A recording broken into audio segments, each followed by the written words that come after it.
After the silence, a declaration for the age of renewal. My friends, the fight is over. The torches of hope you carried have become a fire of conviction, one that melted the iceberg of fear.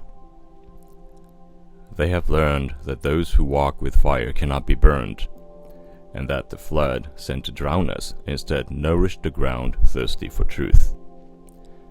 You have shown that the will of the people prevails. Take a moment to embrace your neighbors, to honor their resolve, their courage, and their unbreakable solidarity. The silence we hear today is not the silence of defeat. It is the silence that comes before rebuilding. For years, our days were measured by the sound of fear, the sudden siren, the breaking news, the trembling of the ground.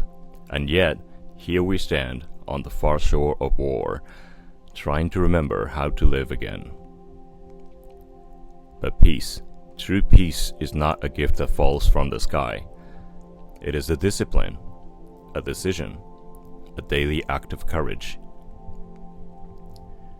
Through pain, we have learned what Europe once learned after Westphalia, that the age of holy wars must end, and the age of sovereign responsibility must begin. That no nation, no people, can claim divine permission to rule over another. That dignity must be our new border, and justice our only passport. That no form of injustice can be ignored or condoned. So now the question before us is not who won, but what will we build? We will see new alliances, new ambitions, and new rivalries rise. We will see those who profit from division try to reopen old wounds. And we will be tempted to retreat into bitterness, to rebuild our walls higher and thicker than before.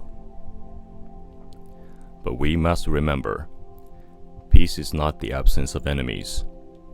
It is the presence of vision. So let this be our declaration. We will guard our sovereignty, but we will not let it harden our hearts. We will rebuild our cities, but we will not forget the children who live beneath their ruins.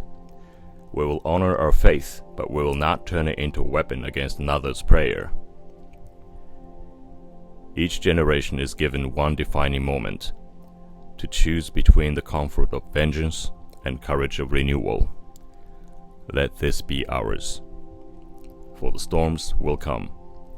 New conflicts will test this fragile calm, but if we anchor ourselves in truth, if we lift our eyes from the ashes to the horizon, then this peace will not be the end of war. It will be the beginning of humanity.